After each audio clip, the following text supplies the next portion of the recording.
نحمده ونصلي على رسوله الكريم اما بعد فاعوذ بالله من الشيطان الرجيم بسم الله الرحمن الرحيم والعصر ان الانسان لفي خسر الا الذين امنوا وعملوا الصالحات وتواصوا بالحق وتواصوا بالصبر صدق الله العظيم رب اشرح لي صدري ويسر لي امري واحلل عقدة من لساني يفقهوا قولي اللهم ربنا الہمنا رشدنا واعذنا من شرور انفسنا اللهم اجعلنا من عبادك الذين آمنوا وعملوا الصالحات وتواصوا بالحق وتواصوا بالصبر آمین یا رب العالمین۔ آپ کو یاد ہوگا کہ جب ہم نے سورۃ العصر پر کسی قدر گہرائی میں اتر کر غور و فکر شروع کیا تھا، یعنی بطریق تدبر ہم نے اس پر غور و فکر کا آغاز کیا، تو میں نے عرض کیا تھا کہ پہلی آیت جو قسم پر مشتمل ہے اس کے بارے میں گفتگو اختتام پر ہوگی، اس لیے کہ اگر یہ بات پہلے سامنے آ جائے کہ جس شے پر قسم کھائی جا رہی ہے، جس بات پر قسم کھائی جا رہی ہے، وہ بات کیا ہے، مقسم علیہ جسے کہا جاتا ہے، مقسم علیہ کیا ہے، وہ بات سامنے آئے تو مقسم بہی، یہ اصطلاح نوٹ کر لیجئے، قسم جس چیز کی کھائی جا رہی ہے وہ مقسم بہی ہے، جس سے قسم کھائی گئی، اور جس حقیقت پر یا جس بات پر یا جس واقعے پر یا جس وعدے پر قسم کھائی جا رہی ہے وہ مقسم علیہ ہے، جس پر قسم کھائی گئی۔ تو میں نے تجزیہ کر کے عرض کیا تھا کہ مقسم علیہ جو ہے وہ اس سورہ مبارکہ کی دوسری اور تیسری آیات ہیں۔ دوسری آیت ان الانسان لفی خسر، یہ قاعدہ کلیہ ہے، اس قاعدہ کلیہ سے استثناء ہے الا الذین آمنوا وعملوا الصالحات وتواصوا بالحق وتواصوا بالصبر، یہ گویا کہ تیسری آیت ہے، استثناء ہے، اور ان دونوں آیات سے گویا کہ مقسم علیہ معین ہو گیا۔ اس کے بارے میں جو بھی ممکن ہو سکا میں نے کسی قدر وضاحت کے ساتھ آپ کے سامنے چند چیزیں رکھی ہیں۔ اب آئیے مقسم بہی والعصر، واو حرف جار ہے اور قسم کا فائدہ دے رہا ہے، والعصر زمانے کی قسم ہے۔ اب اس پر ذرا اگر بطریق تدبر غور کریں گے تو پہلے چند تمہیدی باتیں نوٹ کر لیں۔ قسم کا اصل فائدہ کیا ہے، یا قسم سے اصل مقصود کیا ہے؟ ویسے تو یہ کہ ہم قسم کھاتے ہیں اپنی بات میں وزن پیدا کرنے کے لیے، زور پیدا کرنے کے لیے، تاکید کرنے کے لیے۔ اسی لیے میں نے عرض کیا تھا جب ہم نے بطریق تذکر جب ہم غور کر رہے تھے، جب ان میں سے اصل جو سبق حاصل کرنے کے لیے ہم نے جو بھی اس کا ایک سادہ سا مفہوم سامنے آیا تو صرف ترجمہ کیا زمانے کی قسم ہے، اور میں نے عرض کیا تھا کہ یہ کلام کی تاکید کے لیے کہ ویسے تو اللہ کا فرمان ہے، واجب الاذعان ہے، 100% درست ہے،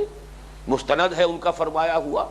لیکن اللہ نے اس میں زور پیدا کرنے کے لیے قسم بھی کھائی۔ وہاں ہم نے صرف ایک بات بیان کی،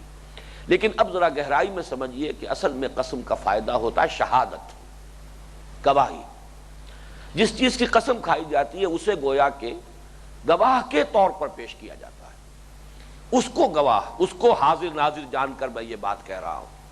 اللہ کی قسم ہے میں جو بات کہہ رہا ہوں صحیح ہے، یعنی اللہ کو گواہ بنا کر بتا رہا ہوں تمہیں کہ یہ بات صحیح ہے، اللہ کو حاضر و ناظر سمجھتے ہوئے بتا رہا ہوں تمہیں کہ یہ بات یوں ہے، یا میں وعدہ کر رہا ہوں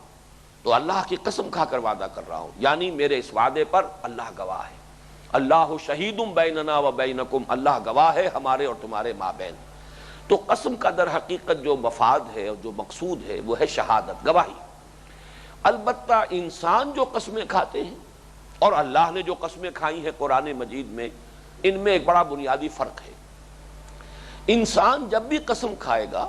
تو کسی ایسی ہستی کی یا کسی ایسی شے کی قسم کھائے گا جس میں کوئی عظمت ہے، تبھی تو اس کے وہ زور پیدا ہوگا، اس کے تاکید کا جو مقصد ہے جو حاصل کرنا چاہتا ہے قسم کھا کر وہ کسی درجے میں اسے حاصل ہو سکے گا۔ اللہ کی قسم کھائے گا، یا جیسے ہمارے عام رواج ہے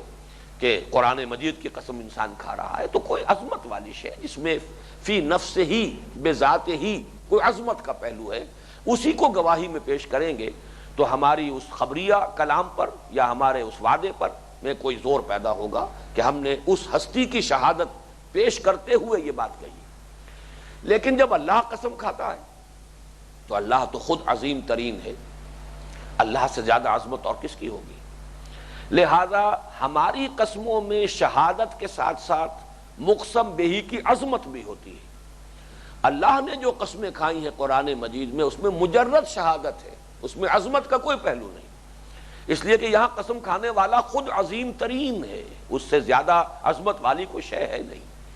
لہذا یہاں صرف مجرد شہادت، گواہی، اور اس میں ہے اصل میں کہ جو تدبر قرآن کا جو تقاضا ہے وہ یہ ہے کہ مختلف چیزوں پر جب مختلف چیزوں کو اللہ نے گواہی میں پیش کیا ہے تو کوئی نہ کوئی مناسبت ہوگی، وہ گواہی جو ہے کسی نہ کسی پہلو سے مناسبت رکھنے والی گواہی ہوگی، ان میں کوئی منطقی ربط ہوگا، اس منطقی ربط کو تلاش کرنا مقسم بہی اور مقسم علیہ میں، یہ ہے در حقیقت کے جو اقسام القرآن کا اصل جو یوں سمجھیے کہ مشکل مقام ہے غور و فکر کا۔ اکثر و بیشتر جگہوں پر یہ چیز بہت ہی صریح اور بہت آسانی سے سمجھ میں آ جاتی ہے، لیکن میں آج کی تاریخ میں بھی عرض کر رہا ہوں بعض مقامات قرآن مجید کے ایسے ہیں کہ جن کے حوالے سے وہ مناسبت کے ان قسموں کا اصل مفہوم کیا ہے اور جو مقسم علیہ ہے اس کے ساتھ اس کی مناسبت کیا ہے، منطقی ربط کیا ہے، ابھی تک پورے طور پہ سمجھ میں نہیں آیا۔ خاص طور پر سورۃ الفجر کی شروع کی قسمیں، والفجر ولیال عشر والشفع والوتر واللیل اذا یسر هل فی ذلک قسم لذی حجر، بڑے ہی اہتمام کے ساتھ چیلنجنگ انداز میں اللہ فرما رہے ہیں اس میں ہے غور و فکر کرنے والوں کے لیے، ہوش اور عقل رکھنے والوں کے لیے کوئی قسم ہے، یعنی ہے، لیکن یہ کہ اس کو تلاش کرنا یہ تدبر قرآن کا بھی ایک ایسا موضوع ہے جس میں ابھی غور و فکر کے اور گہرائیوں میں غوطہ زنی کے امکانات موجود ہیں۔ کوئی شخص دعویٰ نہیں کر سکتا، اس لیے کہ یہ اقسام القرآن کا موضوع بہت مشکل موضوع ہے، اس پر ایک کتاب ابن قیم نے لکھی تھی رحمہ اللہ، اور ایک کتاب پھر مولانا فراہی نے لکھی الایمان فی اقسام القرآن، جس کا اردو ترجمہ مولانا اصلاحی صاحب نے کیا اور شائع کیا۔ باقی یہ کہ یہ عام طور پر ہمارے مفسرین بھی ان پر سے سرسری طور پر گزر جاتے ہیں۔ یہاں پر اب غور کیجئے کہ زمانے کی قسم اللہ نے کھائی یا زمانے کو گواہی میں پیش کیا ہے کس شے پر کہ تمام انسان عظیم خسارے اور گھاٹے میں ہے، سوائے ان کے جو ایمان لائے اور جنہوں نے نیک عمل کیے اور جنہوں نے حق کی تبلیغ کی اور وصیت کی اور تاکید کی اور جنہوں نے صبر کی نصیحت کی اور تلقین کی۔ یہ جو مقسم علیہ ہے اس پر جو یہ قسم ہے زمانے کی کس پہلو سے، اس میں میرے غور و فکر میں جو تین چیزیں آئی ہیں وہ آپ کے سامنے پیش کر رہا ہوں، اگرچہ میں کسی دعوے کے ساتھ یہ پیش نہیں کر رہا، اس کی بھی یہ تین سطحیں ہیں۔ یہ زمانہ جو ہے در حقیقت، زمانے کے بارے میں ذرا تفصیلی گفتگو میں بعد میں کروں گا، یہ جو سیریل ٹائم ہے زمانہ، اس لیے کہ زمانے کے لفظ کے ساتھ ہمارے ہاں تین الفاظ مستعمل ہیں، زمانہ ماضی، زمانہ حال، زمانہ مستقبل۔ یہ سیریل ٹائم ہے، زمانہ جو ہے گزرتا ہے، گزر رہا ہے، چل رہا ہے، گویا کہ ایک چلنے والی شے، گزرنے والی شے، جس کو اقبال کے الفاظ میں کہیں گے می رویم و می نگریم، یہ ستاروں کا ایک ترانہ ہے جو اقبال نے کہا ہے۔ ہم چلتے ہیں اور دیکھ رہے ہیں کیا ہو رہا ہے دنیا میں، یہ سب ہم مشاہدہ کر رہے ہیں۔ تو واقعہ یہ ہے کہ تاریخ انسانی میں جو بھی حوادث و واقعات رونما ہوئے ہیں ان کا چشم دید گواہ یہ زمانہ ہے۔ یہ زمانہ جیسے اقبال نے کہا ہے، یہ جو صبح ہے جو کبھی فردا ہے کبھی ہے امروز، نہیں معلوم کہ ہوتی ہے کہاں سے پیدا، یہ سحر جو کبھی فردا ہے کبھی ہے امروز، نہیں معلوم کہ ہوتی ہے کہاں سے پیدا، یہ سحر جس سے لرزتا ہے شبستان وجود، ہوتی ہے بندہ مومن کی اذان سے پیدا۔ تو یہ زمانہ جو کبھی ماضی بن جاتا ہے، پہلے مستقبل تھا، یہ چل رہا ہے۔ جیسے جیسے دنیا چل رہی ہے، کائنات چل رہی ہے، یہ چاند اور ستارے چل رہے ہیں، یہ گیلیکسیز چل رہی ہیں، یہ زمانہ ان سب کو دیکھتا ہوا جاری ہے، چل رہا ہے۔ می رویم و می نگرین، اور تین اعتبارات سے گواہی اس کی ہمارے سامنے۔ ایک گواہی یہ کہ دنیا میں انہی قوموں کو عروج حاصل ہوتا ہے جن میں بنیادی انسانی اخلاقی قدریں موجود ہوں۔ جہاں بنیادی انسانی اخلاقیات بھی زوال پذیر ہو جائیں، وہ تہذیب، وہ معاشرہ پھر زوال کا شکار ہو جاتا ہے۔ حق، صداقت، سچائی، انصاف، لوگوں کے ساتھ بھلائی، خیر، اپنے وعدے پر زبان کے اوپر قائم ہو جانا، وعدے کا ایفا، زبان دے دی ہے اس کو اب نبھانا ہے، جان چلی جائے، لیکن یہ کہ زبان جو ہے وہ جھوٹی نہ پڑے۔ یہ بنیادی اخلاقیات ہے۔ جس قوم میں جس معاشرے میں یہ ہوں گے وہ ابھرتا ہے، جس قوم میں جس معاشرے میں یہ زوال پذیر ہو جائیں گے وہ قوم وہ معاشرہ بھی زوال پذیر ہو جائے گا۔ یہ قوموں کے عروج اور زوال کی یہ مستقل ایک داستان ہے۔ اب اس کے لیے ہمارے جو فلاسفرز ہیں ہسٹری کے، اسپینگلر کا اپنا ایک ویو ہے، وہ یہ سمجھتا ہے کہ جیسے ایک انسان ہے، پیدا ہوا، پھر جوان ہوا، پھر ادھیڑ عمر آئی، پھر بوڑھا ہوا، اسی طریقے سے ہر معاشرہ، ہر تہذیب، rise and fall of civilizations, ان کا تعلق بھی اسی طرح ہے۔ لیکن یہ ہے کہ ایک اخلاقی اصول بھی کار فرما ہے۔ قومیں وہی ابھرتی ہیں جن کے اندر بنیادی انسانی اخلاقیات کا جو ہے وہ کافی تناسب موجود ہے، اور جب وہ تناسب گرتا ہے قوم گرنی شروع ہو جاتی ہے۔ یہ زمانے کی گواہی ہے۔ اسی طرح خاص طور پر قرآن مجید میں جو قصص النبیین بیان ہوئے ہیں، جن میں سے بہترین جو ہے احسن القصص جسے کہا گیا ہے، وہ سورہ یوسف میں حضرت یوسف علیہ السلام کی سرگزشت ہے۔ پھر جو انباء الرسل بیان ہوئے ہیں، ان تمام کا چشم دید گواہ بھی یہی زمانہ تو ہے۔ یہی زمانہ ہے جس نے دیکھا ہے قوم نوح کے غرق ہونے کو، یہی زمانہ ہے جو چشمدید گواہ تھا قوم ہود کے ہلاک ہونے کا، یہی زمانہ ہے کہ جو چشمدید گواہ ہے قوم صالح کی ہلاکت کا، یہی زمانہ ہے می نگریم و می رویم، ہم چل رہے ہیں اور دیکھ رہے ہیں، چلتے جا رہے ہیں، دیکھتے جا رہے ہیں۔ یہ زمانہ ان سب کا چشمدید گواہ ہے۔ اور اس سے بھی آگے بڑھ کر یہ زمان، آپ کے معلوم ہے کہ فلسفے کے مشکل ترین یہ موضوعات میں سے حقیقت زمان، اور اس پر بڑی لمبی چوڑی بحثیں ہمارے فلاسفہ نے بھی کی ہیں، حال کے فلاسفہ نے بھی کی ہیں، لیکن یہ گتھی ابھی تک سمجھ میں نہیں آئی زمانہ ہے کیا، اور اس کی کچھ تقسیم کرنی پڑتی ہے، وہ میں بعد میں عرض کروں گا۔ لیکن ابھی زمانے کے لفظ کے حوالے سے میں بات کر رہا ہوں، عصر کا ترجمہ ابھی میں نے زمانہ کیا ہے۔ تو زمانہ اس بات کا گواہ ہے کہ وہی قومیں بام عروج کو پہنچتی ہیں جن میں بنیادی اخلاقی عنصر موجود ہے، اور جب اس کا تناسب گرتا ہے قوم یا معاشرہ یا تہذیب زوال پذیر ہو جاتی ہے۔ یہی زمانہ چشمدید گواہ ہے انباء الرسل کا، قوموں کی ہلاکت اور بربادی کا۔ ایسی قومیں کہ جو بڑی متمدن تھیں، وہ عاد، ارم ذات العماد التی لم یخلق مثلها فی البلاد، وثمود الذین جابوا الصخر بالواد، وفرعون ذی الاوتاد، نسیم منسیہ ہو گئے، ختم ہو گئے، نام و نمود، نام و نشان باقی نہ رہا۔ کالم یغنو فیہا، ایسے ہو گئے جیسے کبھی تھے ہی نہیں۔ قطع دابر القوم الذین ظلموا، ان کی جڑ کاٹ دی گئی۔ یہ تمام حوادث جو ہیں، پھر یہ کہ یہی زمانے کی چادر ہے جو ازل سے ابد تک تنی ہوئی ہے۔ یہی زمانہ چشمدید گواہ ہے جب ہم میں سے ہر ایک نے اللہ سے ایک عہد کیا تھا، الست بربکم قالوا بلا، یہ زمان تو موجود تھا، یہ زمان گواہ ہے اس پر۔ اسی طریقے سے یہی زمانہ ہے جو در حقیقت چشمدید گواہ بنے گا جو کچھ بھی آنے والا ہے یوم قیامت کو، اور جو بھی کچھ ہونے والا ہے جنت میں اور دوزخ میں، ان تمام احوال کا کہ جس کا ذکر قرآن مجید میں آیا ہے، یہ زمانہ گواہ ہے۔ اس اعتبار سے یہ زمانہ گویا کہ جیسا کہ میں نے شروع میں عرض کیا تھا کہ قرآن مجید کے تمام مضامین کا کامل انڈیکس جو ہے یہ سورۃ العصر ہے۔ یا ایمان کے مباحث ہیں، یا اعمال صالحہ کے مباحث ہیں، یا تواصی بالحق اور دعوت حق، تبلیغ دین، شہادت علی الناس، امر بالمعروف نہی المنکر، یعنی تواصی بالحق کے مباحث ہیں، اور یا پھر جو بھی مختلف جنگوں میں مختلف مراحل پر صبر کے مواضع آئے ہیں، صبر کے مواقع آئے ہیں،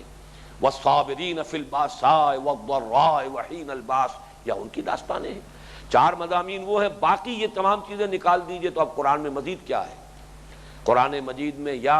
قصص النبیین ہے، انباء الرسل ہے، یا جنت اور دوزخ کے حالات ہیں، یا جو بھی ازل میں ہوا تھا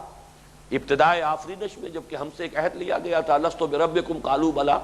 ان سب کو آپ والعصر کے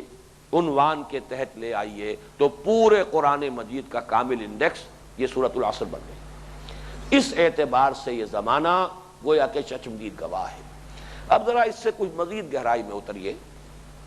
عجیب بات ہے کہ زمانہ یا زمان یا ازمنہ جمع کیا جائے، یہ لفظ پورے قرآن مجید میں کہیں نہیں آیا۔ حیرت کی بات ہے، حالانکہ سلیس لفظ تو یہ ہے، سب سے زیادہ استعمال ہونے والا لفظ یہ ہے۔ قرآن مجید لاتا ہے لفظ عصر اور دہر، اور دونوں پر ایک ایک سورت، ایک کا نام سورۃ الدہر اور اس کا نام سورۃ الانسان بھی ہے۔ هل اتى على الانسان حين من الدهر لم يكن شيئا مذكورا، سورۃ الانسان یا سورۃ الدہر، اور یہ سورۃ العصر، دونوں کے اندر ایک توازن اس اعتبار سے پیدا کیا گیا، اور ان دونوں کا جو ہے اگر گہرائی میں غور کیا جائے تو عجیب حقیقت سامنے آتی ہے کہ جو بات آج سمجھی ہے سائنسدانوں نے،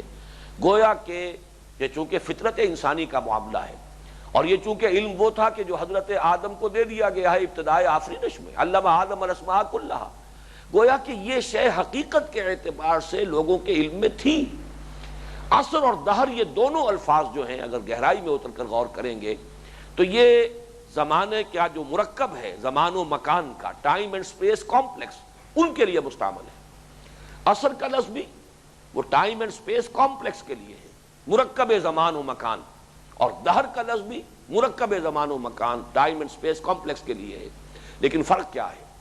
اب یہاں وہ فلسفے کی بات ہے۔ فلسفے میں وقت کو تقسیم کیا جاتا ہے،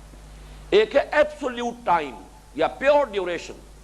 اور ایک ہے سیریل ٹائم، گزرنے والا زمانہ، جس میں ماضی، حال، مستقبل کی تقسیم ہے۔ ایبسولوٹ ٹائم میں کوئی تقسیم نہیں، ایبسولوٹ ٹائم۔ تو دہر در حقیقت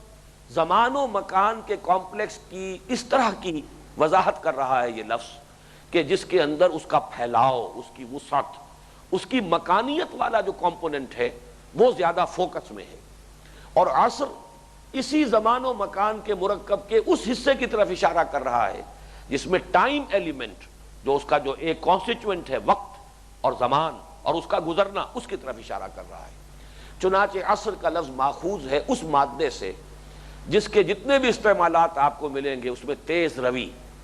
اعصار، اعصار کہتے ہیں جھکڑ، آندھی، تیز ہوا جب آئے گی، اعصار ہے۔ عصر کا وقت وہ کہلاتا ہے جبکہ دن پورا کا پورا ختم ہوا، تیزی سے دن جو ہے اب ختم ہو رہا ہے، وہ عصر کا وقت ہے۔ اسی طریقے سے عصر کا لفظ آتا ہے کسی چیز کو نچوڑ لینے کے لیے، معصرات، وہ بدلیاں کہ جن میں سے پانی نچوڑ لیا جاتا ہے۔ تو یہ بھی جو کسی چیز کا کشید کر لینا، خلاصہ نکال لینا، عاصر و خمرہ، یہ جو سورہ یوسف میں آیا ہے، تو ان کو اگر آپ نوٹ کریں گے ان استعمالات کو تو زمانے کا یہ کمپوننٹ، زمان و مکان کے مرکب کا زمان والا حصہ، اور اس میں بھی خاص طور پر سیریل ٹائم، گزرنے والا زمانہ اور تیزی سے گزرنے والا زمانہ، جھکڑ کی طرح، آندھی کی طرح آنے اور گزر جانے والا زمانہ، اس لفظ کو استعمال کیا گیا ہے، اور اس میں خاص کیفیت پیدا ہو گئی ہے، وہ یہ تنبیہ کے انداز، جھنجھوڑنے کا انداز، جاگو ہوش میں آؤ، یہ زمانہ تمہیں کھڑا ہوا نظر آ رہا ہے، یہ زمانہ تیزی سے گزر رہا ہے، غافل تجھے گھڑیال یہ دیتا ہے منادی، گردوں نے گھڑی عمر کی ایک اور گھٹا دی۔ اور بہت ہی پیاری تعبیر ہے اس نظم میں، سام آف لائف میں، جس میں ایک سٹینزا جو ہے وہ بہت صحیح تعبیر کر رہا لفظ عصر کی۔ Art is long and time is fleeting, and our hearts, though stout and brave, still like muffled drums are beating, funeral marches to the grave. کام جو ہمیں کرنا ہے وہ بہت ہے، آرٹ کا لفظ آیا ہے، ہر شخص جو کام کرنا چاہتا ہے اس کو اس کی جگہ پر لے آئیے۔ کوئی فن ہے، اس کی آپ تحصیل کرنا چاہتے ہیں، پھر تکمیل کرنا چاہتے ہیں، پھر اس میں آپ چاہتے ہیں چمکنا چاہتے ہیں، آپ اس میں شائن کرنا چاہتے ہیں، نمایاں ہونا چاہتے ہیں، تو یہ تو بڑا لمبا کام ہے، چاہے وہ فن جو ہے وہ کوئی دنیاوی فن ہے، اور اسی طریقے سے دین کا کوئی کام آپ کرنا چاہتے ہیں، کوئی خدمت کرنا چاہتے ہیں، اقامت دین کی جد و جہد بہت لمبی منزل ہے جس کو آپ نے طے کرنا ہے۔ Art is long and time is fleeting, زمانہ بھاگ رہا ہے، تیزی کے ساتھ دوڑ رہا ہے۔ اینڈ اور hearts do stout and brave, اور ہمارے دل اگرچہ ابھی کوئی مرض نہیں ہے، کوئی ابھی حملہ نہیں ہوا ہے، کوئی ہارٹ اٹیک نہیں ہوا ہے، صحیح ہے، تندرست ہے، لیکن یہ تندرست دل بھی اپنی ہر دھڑکن کے ساتھ گویا کہ ہمیں موت سے قریب تر کر رہا ہے۔ اور بہترین تشبیہ ہے یہ، جیسے کہ کوئی فوجی افسر ہو، کوئی جرنیل، جب اس کا جنازہ لے کر چلتے تھے تو اس کے ساتھ بیٹ آف ڈرم ہوتی تھی، وہ ڈھول بجایا جا رہا ہے، اور اس ڈرم کی ہر بیٹ کے ساتھ وہ جنازے کی جو گاڑی ہے وہ آگے بڑھ رہی ہے۔ And our hearts though stout and brave still like muffled drums are beating, funeral marches to the grave. ہم اپنے دل کی ہر دھڑکن کے ساتھ گویا کہ اپنی قبر سے نزدیک تر ہو رہے ہیں۔ بالکل وہی مفہوم ہے، غافل تجھے گھڑیال یہ دیتا ہے منادی، گردوں نے گھڑی عمر کی ایک اور گھٹا دی۔ لہذا جیسے کہ اس میں ہے سام آف لائف میں، let us then be up and doing، اب تاخیر نہ کریں، کمر کس لو، ہمت کرو، سفر کا آغاز کرو، یہ تاخیر و تعویق، یہ سورۃ الحدید جو ہمارا آخری درس ہوگا اس منتخب نصاب کا چھٹا حصہ جو ایک ہی سورت پر مشتمل ہے، اس میں جس طرح جھنجھوڑا گیا ہے الم یان للذین آمنوا ان تخشع قلوبہم لذکر اللہ وما نزل من الحق،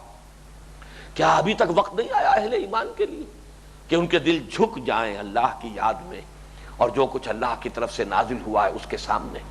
یہ کب تک انتظار کرے گا انسان؟ کس چیز کا انتظار کر رہے ہو؟ جیسے قرآن مجید میں آتا ہے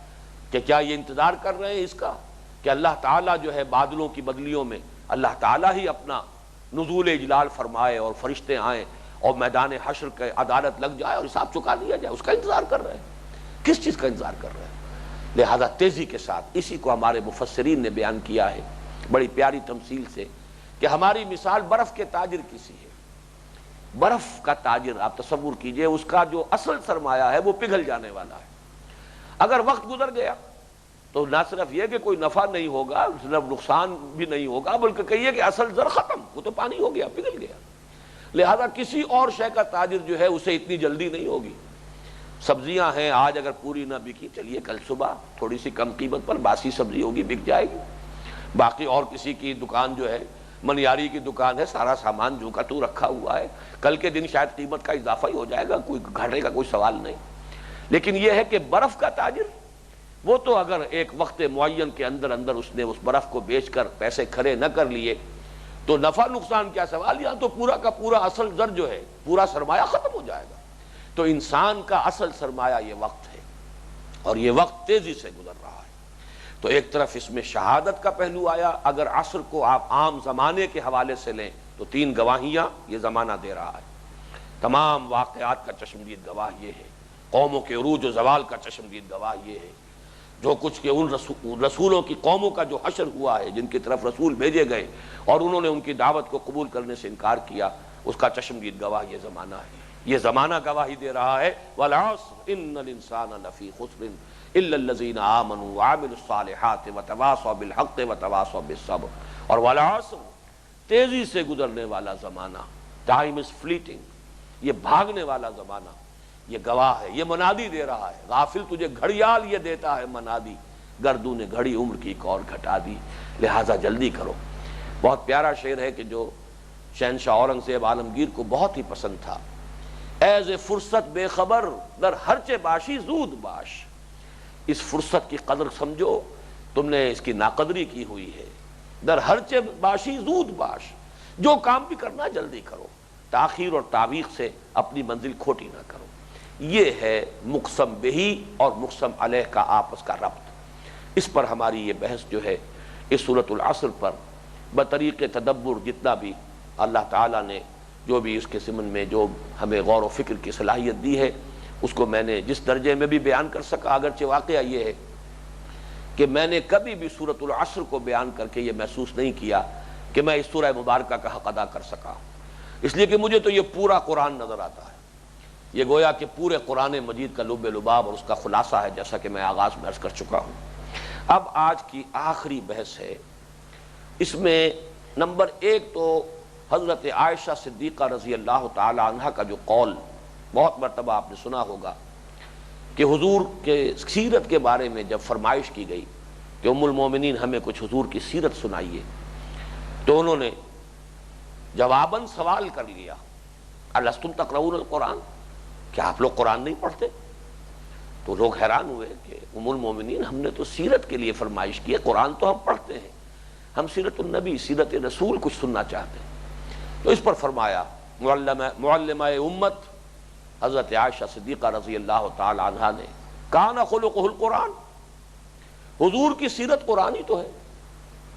تو سورۃ العصر ایک اعتبار سے خود حضور کی سیرت ہے۔ ذرا غور کیجئے، جیسے ہی وہ عمر آئی ہے حضور کی صلی اللہ علیہ وسلم، فلما بلغ 40 سنۃ، یہ جو 40 برس کی عمر ہوئی ہے، حبب الیہ الخلاء وکان یخلو بغار حراء یتحنس فیہ، اب غار حراء کی تنہائیاں ہیں، غور و فکر ہے، التفکر والاعتبار، غور و فکر، اس کائنات کی گتھی کو سلجھانے کی کوشش۔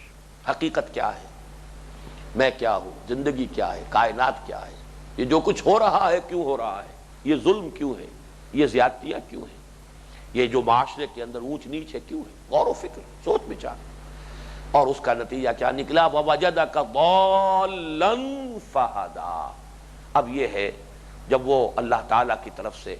وہ حقیقت کے جو ہے دروازے کھولے گئے، علم حقیقت کا پردہ اٹھایا گیا، حقائق روشن کیے گئے، تو فرمایا آمن الرسول بما انزل الیہ من ربہ والمؤمنون. ایمان لائے رسول صلی اللہ علیہ وسلم اس پر جو نازل کیا گیا ان پر ان کے رب کی طرف سے. پہلا قدم الا الذین آمنوا. اب اس کے بعد عمل صالح. تو یہاں ذرا میں سورہ بلد کے حوالے سے بعد میں عرض کروں گا. ایک ترتیب تو یہاں ہے ایمان اور پھر عمل صالح اور پھر تواصی بالحق اور پھر تواصی بالصبر. ان دونوں جوڑوں میں ایک عکسی ترتیب ہے جو سورہ بلد میں آئی ہے. وہاں عمل کا ذکر پہلے ہے. فلقتحم العقبہ وما ادراک ما العقبہ فک رقبہ او اطعام فی یوم ذی مسغبہ یتیما ذا مقربہ او مسکینا ذا متربہ ثم کان من الذین آمنوا. یہاں ایمان کو مؤخر کیا گیا ہے. سیرت و کردار کی وہ پختگی، وہ اخلاق کا بنیادی سرمایہ، بیسک ہیومن مورلز، وہ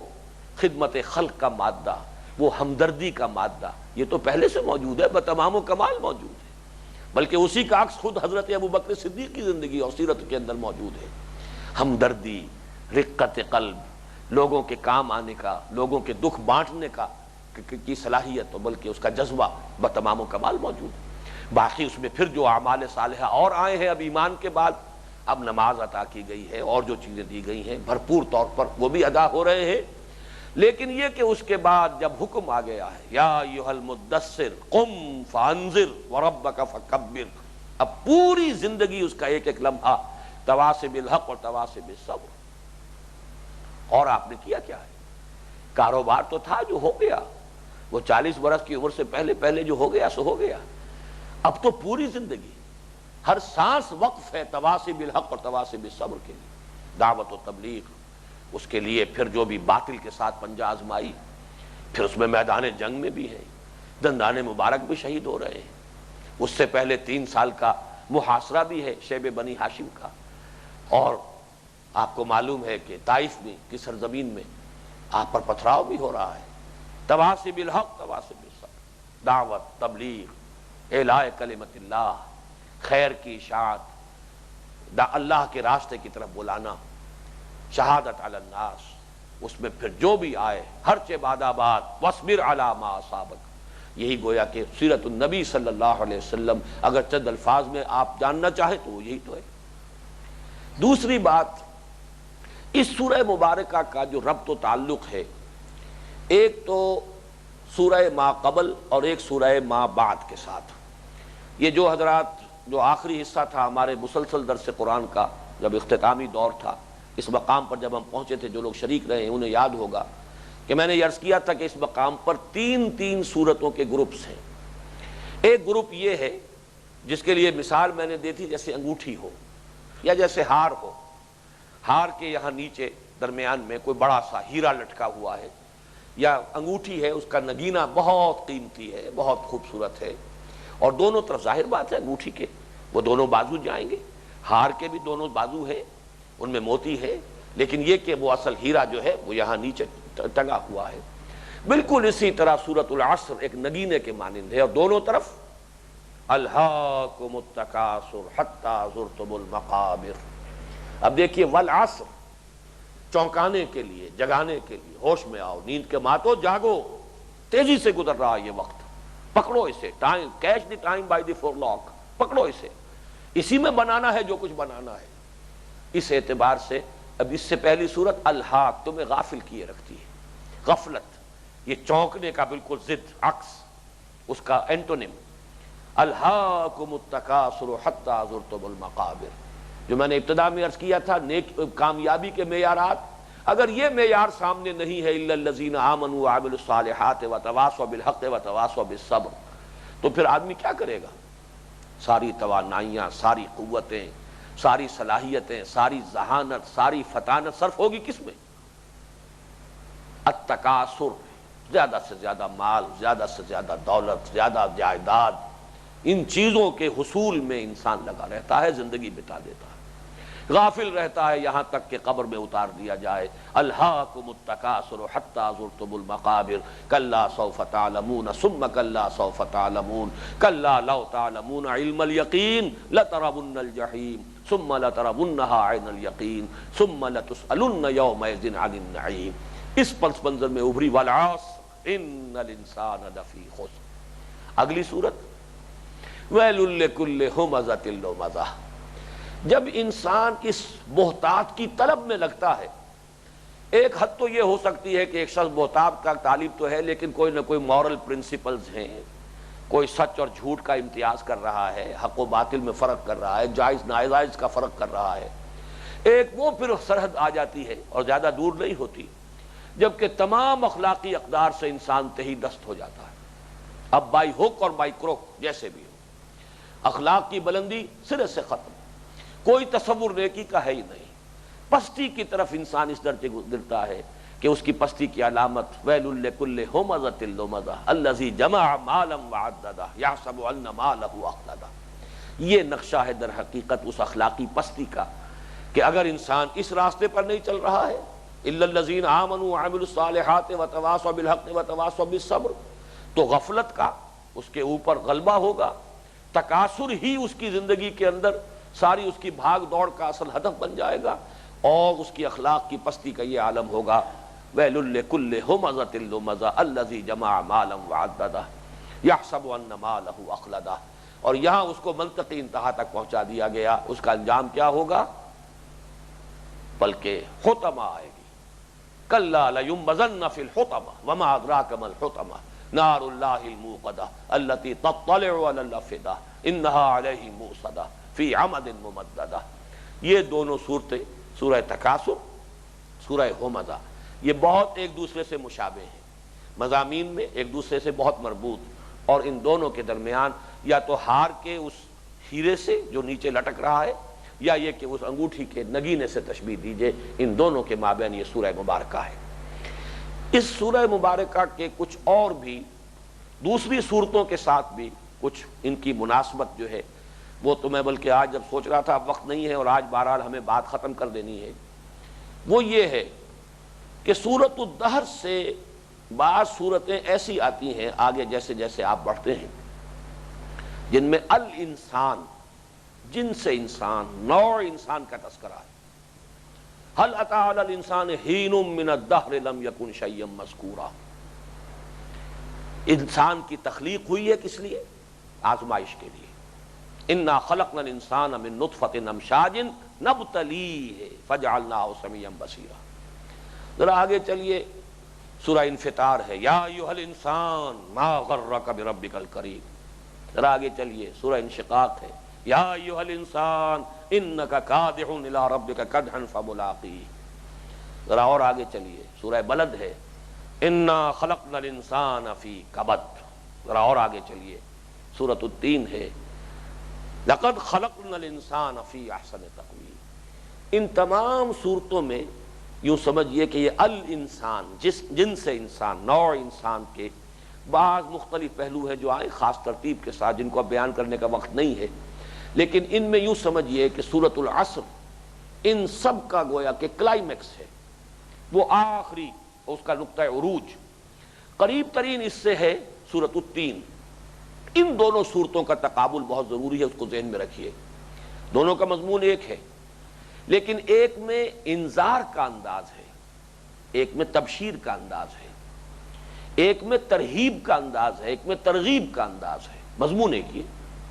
والعصر ان الانسان لفی خسر الا الذین آمنوا وعملوا الصالحات وتواصوا بالحق وتواصوا یہ انذار کا انداز ہے۔ اور لقد خلقنا الانسان فی احسن تقویم، یہ انسان کی دلجوئی، حوصلہ افزائی، تبشیر، ابشرو، بشارت حاصل کرو، تمہیں ہم نے بڑی اعلیٰ تخلیق پر پیدا کیا۔ ہاں یہ بھی صحیح ہے کہ پھر انسان پستی میں گر جاتا ہے، لیکن ہمت کرے۔ ثم رددناہ اسفل سافلین کے بعد الا الذین آمنوا وعملوا الصالحات فلہم اجر غیر ممنون۔ تو یہ ہے گویا کہ تبشیر کا انداز۔ اس پر جو میں نے ایک تحریر لکھی تھی سن 66 میں، جب یہ میثاق میں نے شروع ہی کیا ہے لاہور منتقل ہو کر، سن 65 کے اواخر میں منتقل ہوا تھا اپنے اس مشن کے آغاز کے لیے، اس کا فیصلہ لے کر۔ سن 66 میں میثاق میں نے پھر جاری کیا ہے، جو بند ہو گیا تھا، مولانا اصلاحی صاحب نے شروع کیا تھا لیکن غالباً 2 سال سے بند تھا۔ اس زمانے میں میں نے سورۃ العصر ہی پر ایک تحریر لکھی تھی، اس میں اس نقطے کو واضح کیا ہے کہ ان دونوں صورتوں کے درمیان حضرت نوح علیہ السلام نے ایک بڑی پیاری بات کہی ہے، ان کے مواعظ میں ہے،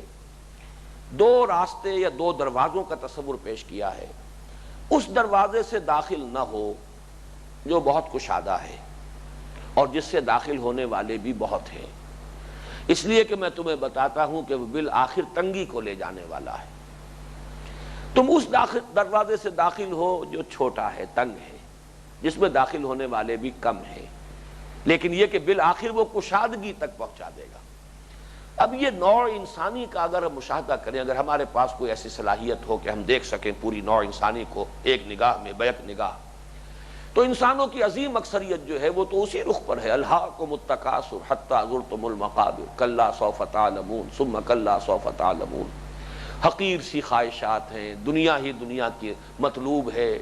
پھر اس دنیا کی طلب میں تکاثر اور بہتات کے حصول کے لیے کوئی اسکروپلز نہیں، کوئی قوانین نہیں، کوئی اخلاقی ضوابط نہیں، مائٹ از رائٹ، جہاں داؤ لگ جائے لگا لو، جہاں ہاتھ پڑ جائے ڈال لو، یہ سارا قاعدہ، یہ ہے وہ راستہ جس پر چلنے والے بہت ہیں، لیکن یہ راستہ بالآخر تنگی کو لے جائے گا۔ فَسَنُيَسِّرُهُ لِلْعُسْرَىٰ، یہ راستہ وہ ہے جو تنگی کو لے جائے گا۔ اس راستے سے داخل نہ ہو، بظاہر کشادہ ہے، آسانی ہے، اس میں کوئی اس میں اندیشے نہیں، کوئی خطرات نہیں، بہت سے لوگ ہیں جو چل رہے ہیں، پوری نوع انسانی کی اکثریت اسی راستے پر رواں دواں ہے، لیکن بالآخر وہ خسران کی طرف لے جانے والا ہے۔ وَالْعَصْرِ إِنَّ الْإِنسَانَ لَفِي خُسْرٍ، یوں سمجھیے سورۃ العصر کا ارتکاز جو ہے اس کی روشنی کا، جیسے ٹارچ ہو اور آپ ان دونوں کو علیحدہ علیحدہ سے نمایاں کرنا چاہیں تو سورۃ العصر کی ٹارچ جو ہے وہ مرکوز ہے ان لوگوں پر، عظیم اکثریت جو تباہی اور بربادی کی طرف بغتٹ دوڑ رہی ہے، لیکن ایک راستہ چھوٹا بھی ہے، انہی میں کچھ لوگ ہیں گلے سرسبد نسل انسانی کے، نوع انسانی کے، ان کے لیے گواہی میں بھی پیش کیے گئے تو چند افراد، دیکھو ہمارے بندے نوح کو جو کبھی جبل تین پر دعوت و تبلیغ کا فریضہ سر انجام دے رہا تھا، کبھی تصور کرو ہمارے بندے عیسیٰ کا جو جبل زیتون پر اپنے واس کہہ رہا تھا، تصور کرو ہمارے اس بندے موسیٰ کا جو سینا پر و طور سینین پر جو کبھی ہم سے ہم کلام تھا، اور ہمارے اس بندے کو دیکھو محمد کو صلی اللہ علیہ وسلم جو حاذا البلد الامین کے اندر تکلیفیں جھیل رہا ہے، سختیاں برداشت کر رہا ہے تواصی بالحق کے لیے، یہ گواہ ہیں اس پر، انا خلقنا الانسان فی احسن تقویم۔ یہ ہے گویا کہ ارتکاز، وہ چند لوگ جو معدود چند ہیں اس راستے سے جو تنگ ہے، جس میں داخل ہونے والے بہت کم ہیں، لیکن بالآخر یہ راستہ ہے جو فلاح کو لے جائے گا۔ اس روشنی کا ارتکاز ہے سورۃ التین، سورۃ التین کا جو روشنی کا ارتکاز ہے وہ اس راستے پر ہے۔ تو گویا کہ سورۃ التین میں تبشیر کا پہلو، دلجوئی حوصلہ افزائی کا پہلو ہے، یا جسے ہم ترغیب کہیں گے، اور سورۃ العصر میں ترہیب ہے، وَالْعَصْرِ إِنَّ الْإِنسَانَ لَفِي خُسْرٍ۔ قاعدہ کلیہ جو ہے وہ تباہی اور بربادی کا ہے، استثناء ہے لوگوں کا بچ جانا، اور إِلَّا الَّذِينَ آمَنُوا وَعَمِلُوا الصَّالِحَاتِ وَتَوَاصَوْا بِالْحَقِّ وَتَوَاصَوْا بِالصَّبْرِ، یہ 4 کڑی شرطیں پوری کرنا آسان کام نہیں ہے۔ گویا کہ کامیابی استثنائی شے ہے، ناکامی در حقیقت ہے کہ جو قاعدہ کلیہ ہے۔ تو یہ تقابل سورۃ التین کا اور سورۃ العصر کا، اسی حوالے سے نوٹ کیجئے، بڑا پیارا نکتہ ہے یہ، قرآن مجید میں اکثر و بیشتر ایمان اور عمل صالح، ایمان اور عمل صالح 2 ہی الفاظ آتے ہیں، یہاں اور سختی کو نمایاں کیا گیا ہے، یہ انذار کا پہلو ہے کہ اسی عمل کا جو مشکل تر پہلو ہے اسے اور نکال کر واضح کر دیا گیا کہ عمل صالح کو کہیں صرف اپنی انفرادی نیکی نہ سمجھ بیٹھنا، چونکہ تواصی بالحق بھی تو عمل ہی ہے، صبر بھی تو ایک عمل ہی کا پہلو ہے، تو گویا کہ اصلاً تو وہ شامل ہے عمل صالح کے اندر، دعوت، تبلیغ، اللہ تعالیٰ کے دین کی نشر و اشاعت، یہ بھی تو عمل صالح ہے، لیکن اس عمل صالح کے اندر سے جو اس کے مشکل تر جو مضمرات ہیں، جو اس کے نتائج ہیں، ان کو نمایاں کیا گیا۔ جان لو چھٹکارا نہیں ملے گا جب تک کہ ایمان اور عمل صالح کے ساتھ تواصی بالحق اور تواصی بالصبر بھی شامل نہ ہو۔ یہ گویا کہ اس کے انذار کو اور نمایاں کرنے والی بات، تاکہ بات پوری طریقے سے کان کھول کر سنا دیا جائے کہ کہ فوز و فلاح کے اگر امیدوار بنتے ہو تو یہ 4 شرائط ہیں۔ اب وقت نہیں ہے لیکن پھر بھی میں صرف اشارہ کر رہا ہوں، کل میں نے عشاء کی نماز میں اسی لیے سورۃ البلد پڑھی تھی۔ سورۃ البلد میں مقسم علیہ کیا ہے؟ 3 قسمیں ہیں، لا اقسم بہذا البلد، 3 آیات قسموں پر مشتمل، وانت حل بہذا البلد ووالد وما ولد لقد خلقنا الانسان فی کبد۔ اس کی مشابہت ہو گئی ان الانسان لفی خسر سے، یہ میں کل عرض کر چکا ہوں، خسران انسانی کا اور انسان کی المیہ اور حزنیہ کا یہ پہلا حصہ ہے۔ لیکن یہ کہ آخر میں بالکل قرآن مجید میں یہ 2 ہی صورتیں جس میں تواصو اس طرح آیا ہے، وَتَوَاصَوْا بِالصَّبْرِ وَتَوَاصَوْا بِالْمَرْحَمَةِ، یہاں پر صبر کی وصیت پہلے لائی گئی ہے اور مرحمہ کی وصیت بعد میں لائی گئی، جیسے کہ عمل صالح کا ذکر پہلے کیا گیا، ایمان کا ذکر بعد میں آیا۔ فَكُّ رَقَبَةٍ أَوْ إِطْعَامٌ فِي يَوْمٍ ذِي مَسْغَبَةٍ يَتِيمًا ذَا مَقْرَبَةٍ أَوْ مِسْكِينًا ذَا مَتْرَبَةٍ ثُمَّ كَانَ مِنَ الَّذِينَ آمَنُوا وَتَوَاصَوْا بِالصَّبْرِ وَتَوَاصَوْا بِالْمَرْحَمَةِ، گویا کہ صبر کو یہاں مقدم کیا گیا، مرحمہ رحم، ایک دوسرے کے اوپر رحم کھانا، ایک دوسرے کی تکلیفوں کو بانٹنا، ایک دوسرے کے مصائب جو ہیں ان میں ان کی مدد کرنا، ان کی خدمت کرنا، یہ مرحمہ ہے۔ یہ گویا کہ تواصی بالحق، لوگوں کو خیر کی تلقین کرنا، یہ اس کی جگہ پر آیا۔ ان دونوں صورتوں کو بھی اگر جوڑیں گے تو ان کے مضامین کے اندر تقابل کریں گے تو بہت گہرا ربط ہے۔ اب آخری بات عرض کر رہا ہوں، مولانا فراہی رحمۃ اللہ علیہ نے سورۃ العصر میں باقاعدہ ایک فصل قائم کی ہے لفظ وتواصوا سے خلافت کا وجوب۔ میں تو یہ خاصی لمبی کوٹیشن لے کر آیا تھا لیکن اب اس کا وقت نہیں ہے، میں صرف 2-3 جملے آخری سنا رہا ہوں۔ اس سے معاملے کی اصل حقیقت سامنے آتی ہے کہ مسلمانوں کو اپنی ذمہ داری سے عہدہ برا ہونے کے لیے ضروری ہے کہ وہ عمل صالح کریں، پھر ادائے حقوق کے معاملے میں ایک دوسرے کی مدد کریں، اور چونکہ ادائے حقوق بغیر خلافت و سیاست کے ناممکن ہے، اس لیے ضروری ہے کہ خلافت قائم کریں، اور خلافت کا قیام چونکہ اطاعت امیر پر منحصر ہے، اس لیے ضروری ہے کہ ان کے اندر اطاعت بھی موجود ہے۔ میں یہ سمجھتا ہوں کہ میں نے جب مڈ 50s میں جب سورۃ العصر کی یہ تفسیر پڑھی تھی مولانا فراہی کی، تو جو بھی اس کا نقش میرے قلب کے اوپر قائم ہوا تھا، جس کا تذکرہ میں کر چکا ہوں اپنے پہلے جو ابتدائی نشست تھی ہمارے اس سلسلہ درس کی، تو وہ بات جو ہے آج تک الحمدللہ کہ وہ بات، وہ نقش قائم ہے، وہ دھندلایا نہیں۔ ان کے شاگرد رشید مولانا اصلاحی صاحب نے بھی اسی زمانے میں چونکہ کتاب لکھی تھی، جبکہ یہ مولانا فراہی کی یہ جو تفاسیر فراہی ہیں ان میں در حقیقت یہ تمام عربی زبان میں تھی، جن کو مولانا مودودی نے ترجمہ کیا، مولانا اصلاحی صاحب نے ترجمہ کر کے شائع کیا اردو میں، ورنہ مولانا فراہی نے سب یہ عربی زبان میں لکھی تھی۔ مولانا اصلاحی صاحب اسی زمانے میں وہ کتاب لکھ رہے تھے جو اب دعوت دین اور اس کا طریقہ کار کے نام سے دنیا میں شائع ہوتی ہے، موجود ہے۔ اس میں انہوں نے بھی یہ فرمایا کہ اس جماعت کی یہ بڑی آخری جو ان کی فصل ہے، اس کی میں آخری کنکلوڈنگ ریمارکس آپ کو سنا رہا ہوں۔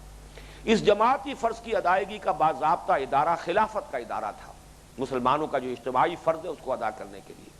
اور جب تک یہ ادارہ موجود تھا ہر مسلمان اس فرض کی ذمہ داریوں سے سبکدوش تھا۔ اس ادارے کے منتشر ہو جانے کے بعد اس فرض کی ذمہ داری امت کے تمام افراد پر ان کے درجہ اور استعداد کے لحاظ سے تقسیم ہو گئی۔ اب اس فرض کی مسئولیت اور ذمہ داری سے سبکدوش ہونے کے لیے 2 ہی راہیں ہیں جو مسلمانوں کے لیے باقی رہ گئی ہیں، یا تو اس ادارے کو قائم کریں، خلافت کا ادارہ، خلافت علی منہاج النبوہ کا ادارہ اسے قائم کریں، یا کم از کم اس کو قائم کرنے کے لیے سر دھڑ کی بازی لگا دیں۔ اگر مسلمان ان میں سے کوئی بات نہ کریں تو وہ اس فرض رسالت کو ادا نہ کرنے کے مجرم ہوں گے جو اللہ تعالیٰ کی طرف سے ان کے سپرد کیا گیا ہے، اور وہ صرف اپنی ہی غلط کاریوں کا وبال اپنے سر نہ لیں گے بلکہ خلق کی گمراہی کا وبال بھی ان کے سر آئے گا۔ تو گویا کہ یہ فکر فراہی، اور میں نے اپنی کسی تحریر میں لکھا ہے مولانا اصلاحی جو مولانا فراہی کے شاگرد رشید تھے، جب مولانا مودودی کے ساتھ شامل ہوئے، اشتراک عمل ہوا جماعت اسلامی میں،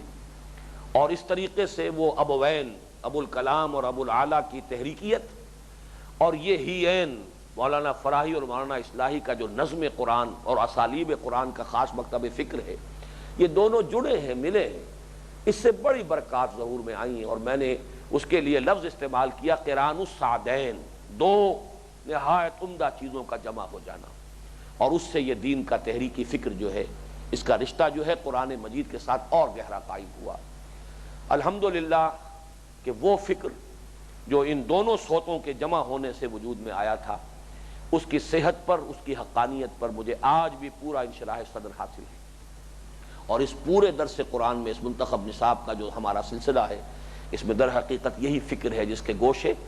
مختلف سطحوں پر اور مختلف درجے اور مدارج اور مراحل میں آپ کے سامنے آئیں گے۔ اللہ تعالی ہمیں توفیق دے کہ دین کے اصل تقاضوں کو ہم سمجھیں اور ان کو ادا کرنے کا عزم مصمم کر کے کمر ہمت کس لیں، آغاز کریں، اور تاخیر و تعویق کے ہتھ کنڈے جو ہیں شیطان کے، انہیں ہم غیر مؤثر بنا دیں،